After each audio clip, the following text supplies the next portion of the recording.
A landmark trial puts magnetic seizure therapy head-to-head against ECT, and the cognitive safety results are striking.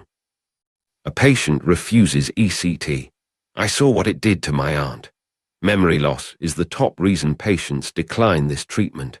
For the first time, a head-to-head trial asks, is there a convulsive therapy that works just as well without the cognitive cost?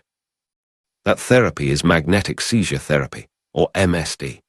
Unlike ECT, which uses an electrical current through the brain, MST uses a magnetic field. The CREST-MST trial was the first double-blind, randomized, non-inferiority study comparing MST to right unilateral ultra-brief ECT in major depression. 239 patients, 3 sites, co-primary endpoints, depression remission, and autobiographical memory. For depression remission, MST met non-inferiority. 28% ECT versus 23% MST. Difference 5.3%.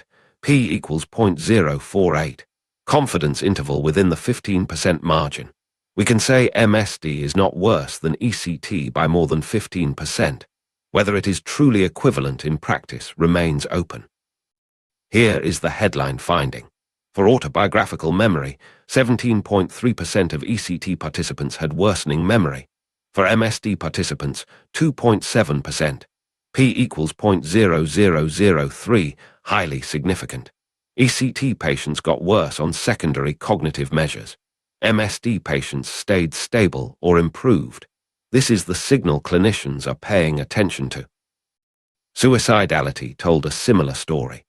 48% of both groups achieved remission of suicidal ideation. P equals 0.033, meeting non-inferiority. For treatment-resistant patients with active suicidal thoughts, controlling suicidality without adding cognitive burden is clinically meaningful. On tolerability, MST had an advantage. 12 ECT participants withdrew due to side effects versus 3 on MST. Most events in both groups were mild. The ECT group had more cognitive side effects overall. The caution. An editorial noted the 15% non-inferiority margin is clinically substantial.